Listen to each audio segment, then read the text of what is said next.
This story is top secret.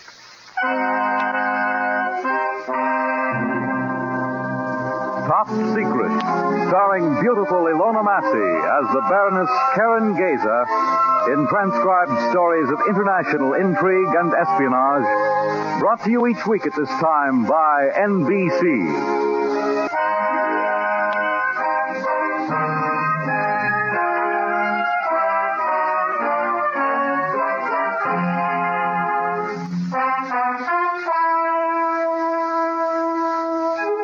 This assignment began because of my friendship for Mary Bryant. It ended in tragedy. I can still hear that voice, flat, expressionless. No longer the voice of a man, but the voice of a thing. Religion is the opiate of the masses. There is no God. Religion is the opiate of the masses. There is no God. Over and over, with no meaning, no expression. This is what they did to Jerry Bryant. They broke his mind.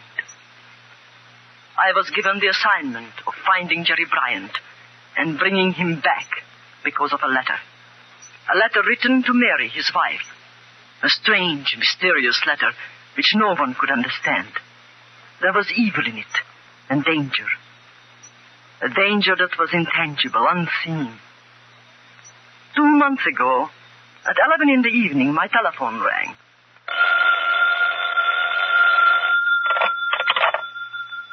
Hello? Karen, it's Mary Bryant. Can you come over right away? Tonight? Yes, right away. I've been trying to get you all day. Mary, is something wrong? I got a letter from Jerry. A letter? Yes, From where? Bulgaria. Karen, please come quickly. I'll be there in 20 minutes.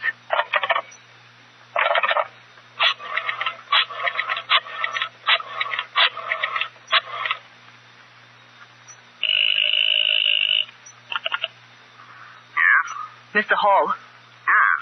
Who is this, please? Karen Geza. Oh, yes, Baroness. How are you? I'm all right. I just heard from Mary Bryant. She got a letter from her husband from Bulgaria. Have you heard anything new? Yes. Can you tell me about it? Would you like to be assigned to the case, Baroness? Is there a case? Yes, I'm afraid there is. It would seem that your friend Jerry Bryant is a communist. Oh, but that is utterly ridiculous. I don't believe it. Well, can you come to my office in the morning? Certainly. Bring Mrs. Bryant with you. Yes. I've a recording I particularly want her to hear. A recording? Yes. Be in my office at 10 o'clock in the morning. Yes, Mr. Hall. Good night. I had known Mary Bryant for 10 years, before the Nazis murdered my husband in Vienna. She had visited us in our home there. They were good Americans, both she and her husband. Jerry had inherited one of the largest fortunes in the country. He was president and owner of Bryant Industrial Chemicals Incorporated. It was unthinkable that he could be a communist. When I arrived at the apartment on Park Avenue, I needed only one look at Mary Bryant's stricken face to know that something was very wrong. Very wrong indeed. Oh, it's fantastic. It's fantastic that Jerry could have written such a letter. Mary, tell me the story quietly from the beginning. You know most of it. Sailed on the Queen Mary 2 months ago for a 3-week trip to Europe. On business? Yes. Bryant Chemicals has plants all over the world. Jerry went over to inspect some of the European factories. Where? Berlin, Hamburg, Paris, and I think Rome, Prague, and Sofia. And you haven't heard from him for how long? 6 weeks. When was he due home? He's a month late. Oh. I got a postcard from him written at Le Bourget Field in Paris. It was dated June the 18th. He said he was flying to Sofia that night and that he'd be home in 2 weeks. And nobody has heard from him since? Nobody. I telephoned the office in Paris. Talked with the man who saw him off for Sofia that night. Nobody here has heard from him. Nobody in Paris knows where he is. The American legation in Sofia haven't heard from him either. He's vanished, literally dropped off the earth. I'm so worried I'm almost sick. Oh. Let me read the letter again, please. I know something's happened to him, Karen. This letter just doesn't make sense. He's never written me a letter like that in his life. Is it his handwriting? Yes. You're sure? Yes, Karen, I'm sure. May I look at it again?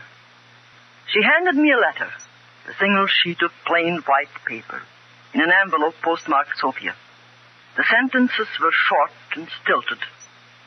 They did not sound like Jerry Bryant. Dear Mary, I am staying in Sofia for good. Do not worry. I am fine. I am happy. I cannot live any longer in America. I am giving up everything to work for the cause. Communism is the only hope.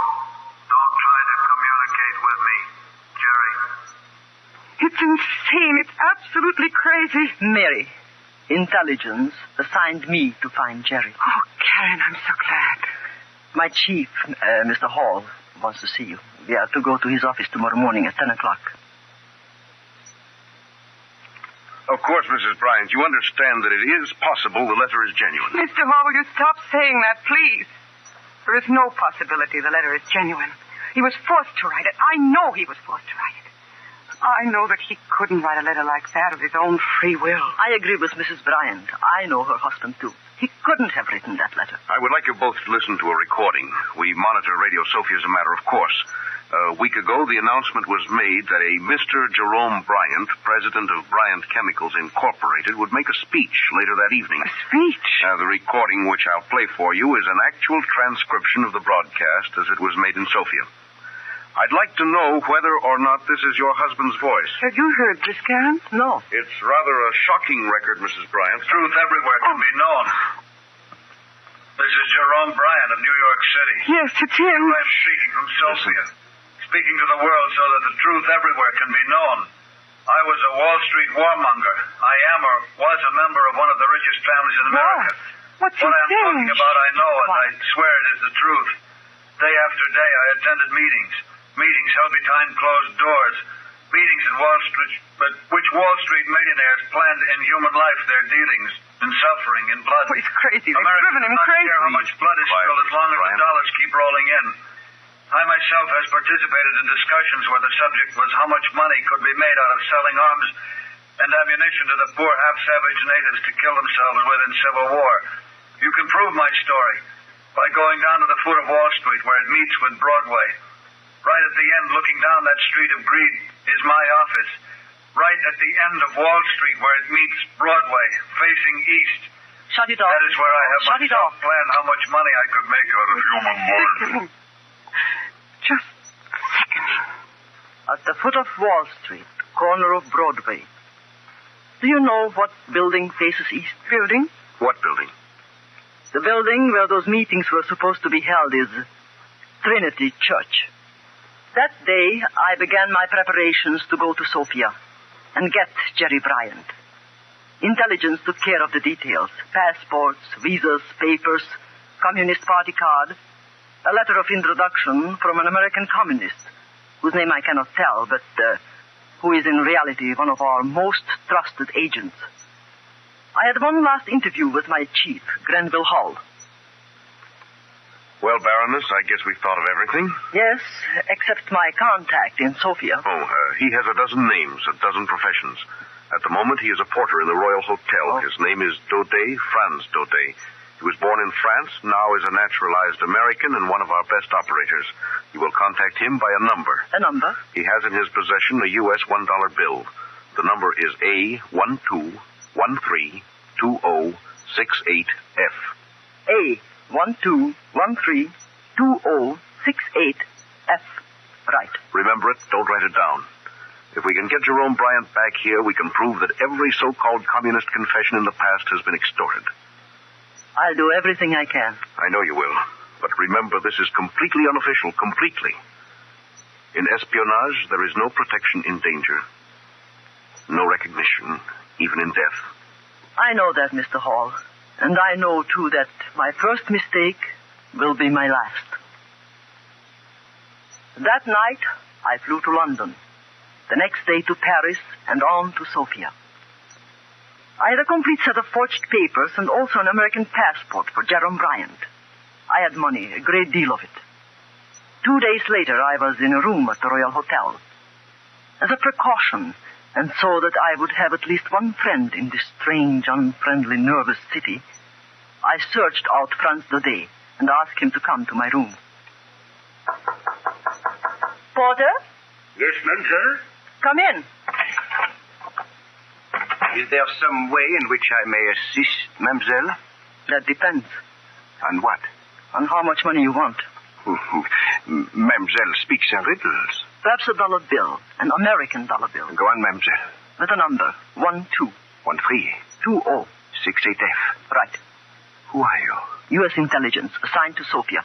I have papers in the name of Ryland Brunner, a stateless person's passport, and a Communist Party card. You know about me? I know that your name is Daudet. You may call me Franz. Dial 274, the porter's office.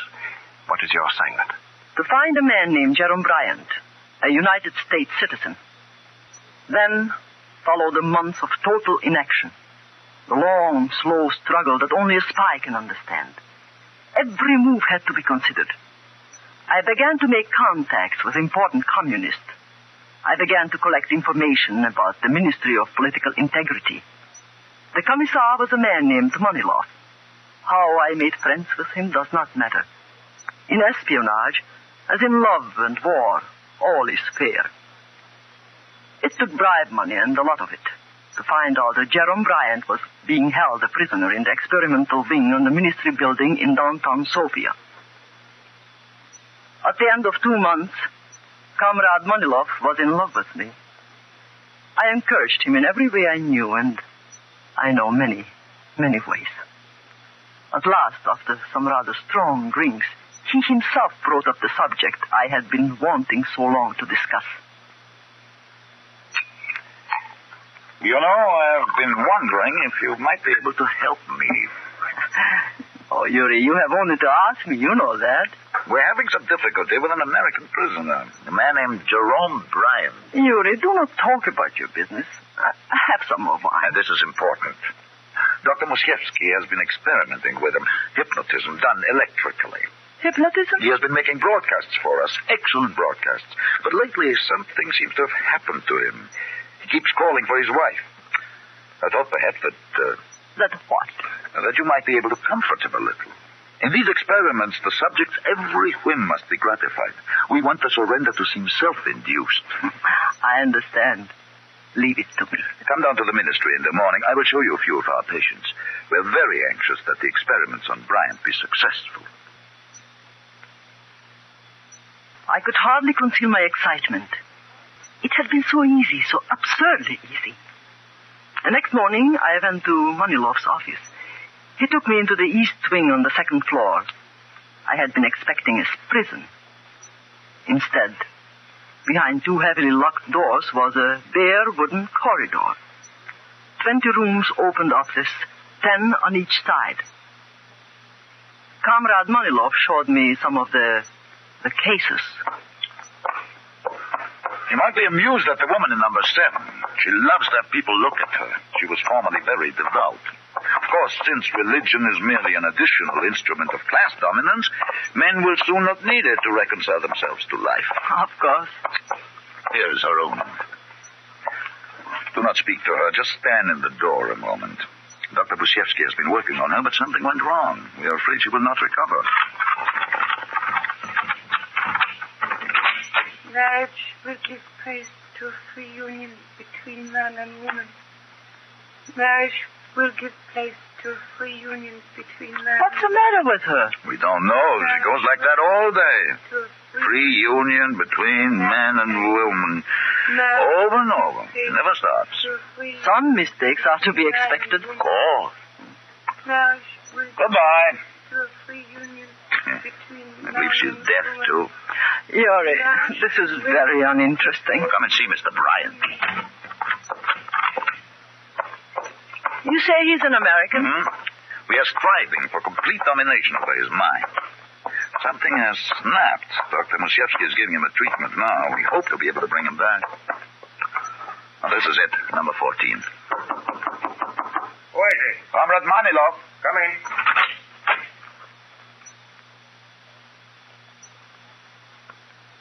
I could hardly believe my eyes. A man was strapped to what looked like an operating table. From metal bands around his head, wrists, and ankles, wires led to a square machine on a desk.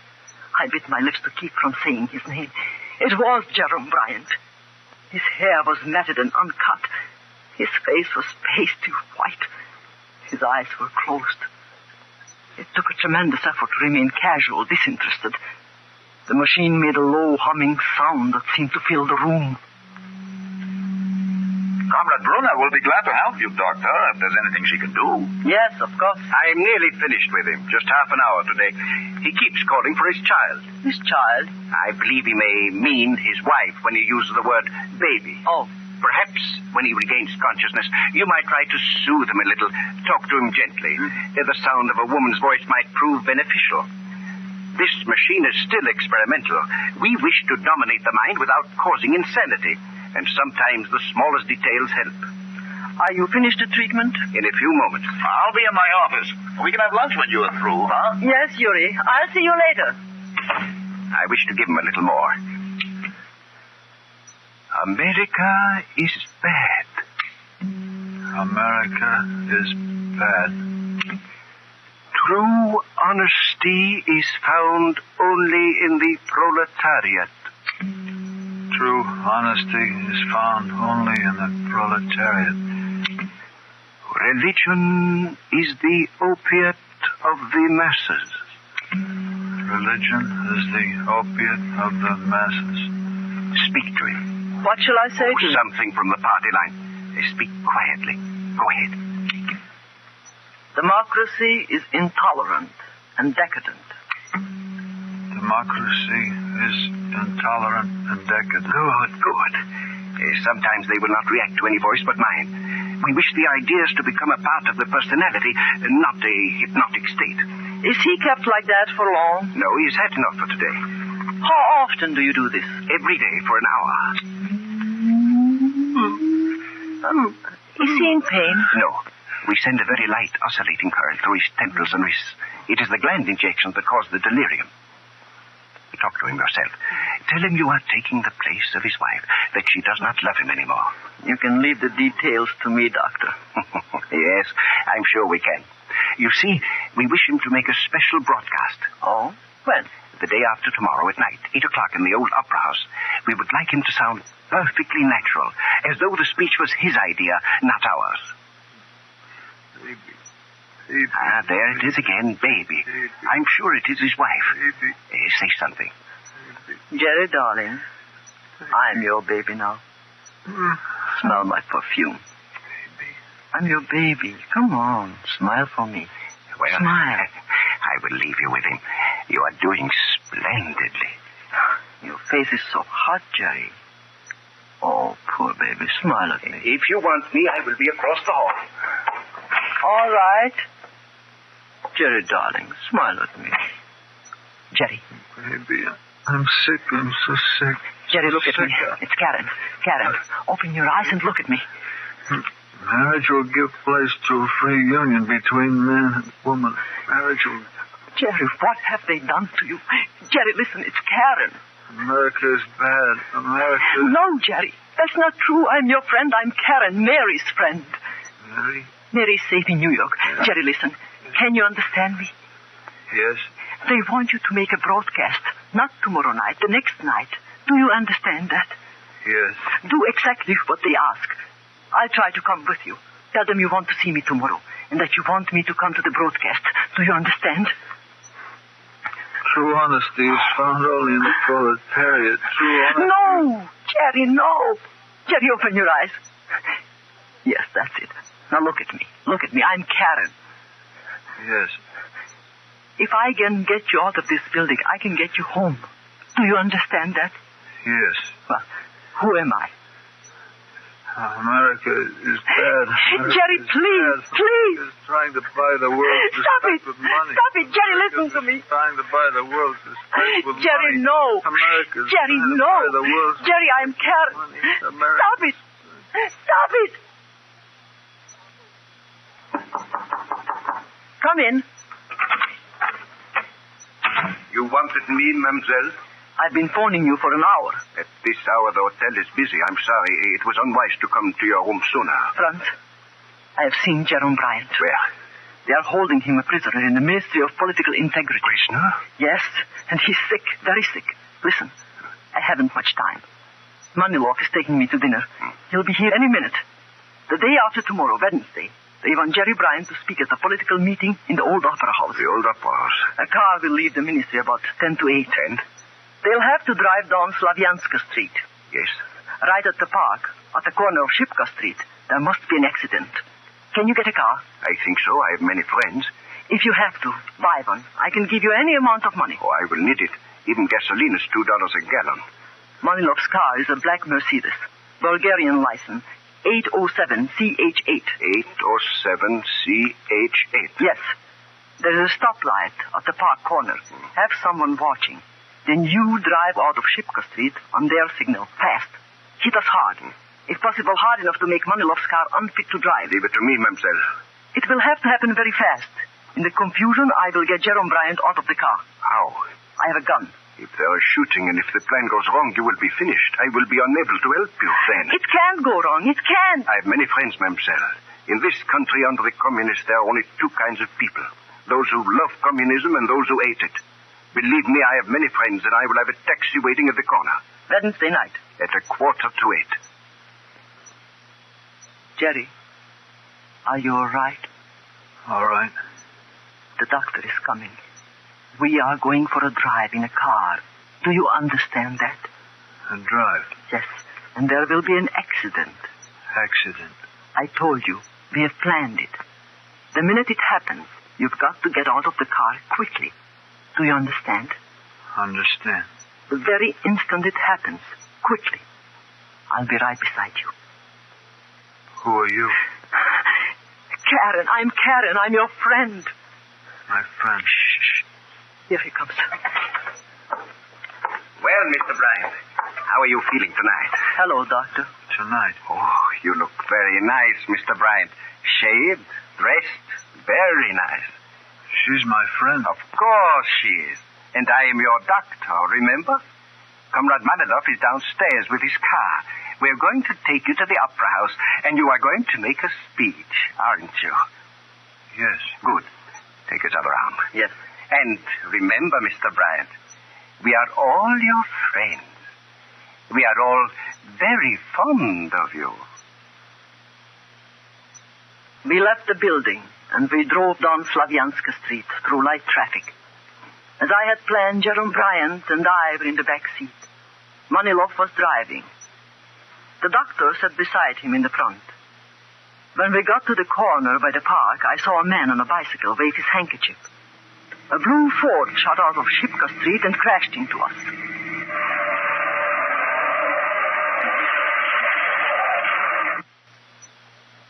For a moment, we were stunned. The doctor hit his head on the dashboard and slumped down unconscious. I kept Manilov covered with my gun. And then Jerome Bryant started to cry, and he wouldn't move. He just sat there, babbling. In a matter of seconds, a crowd collected. A policeman helped Manilov out of the car, and in a few seconds, the whole scheme had backfired.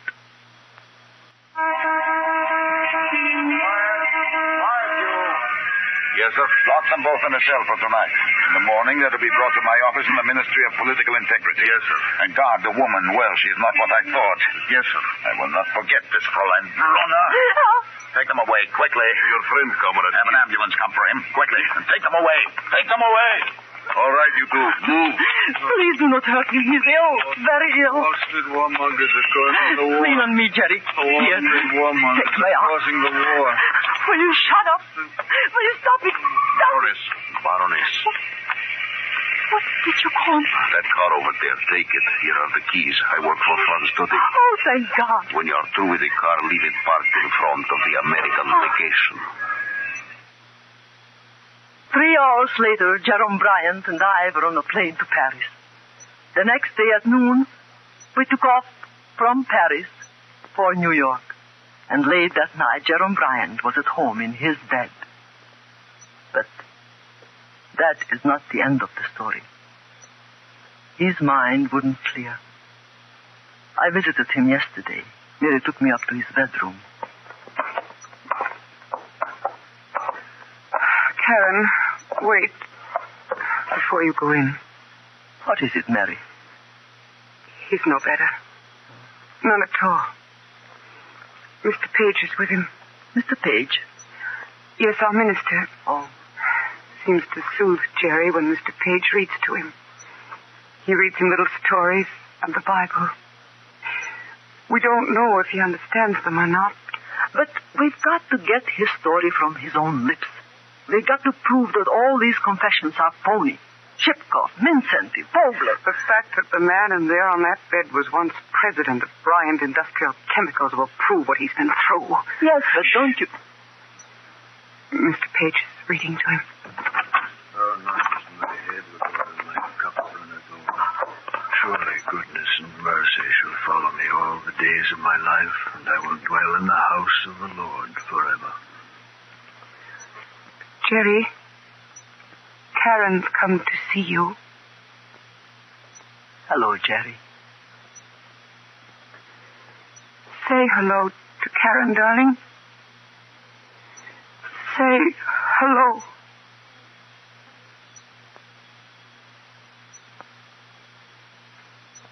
The figure on the bed didn't say anything. He didn't have to. The story was all there. The confession written in his face. Written in his staring, vacant eyes. Written by the communists. Written in red. You have just heard Top Secret, starring Ilona Massey. Transcribed stories of present-day intrigue and espionage. Here is Miss Massey to tell you about next week's story. Next week, the story of a plot against New York City. A story of ruthlessness, terror, and intimidation. Disaster.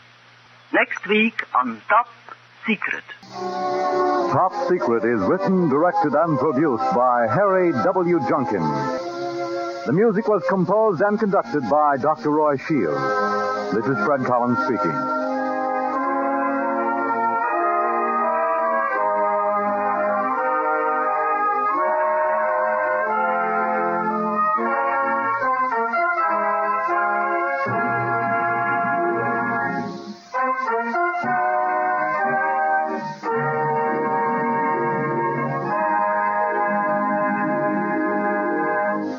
On NBC.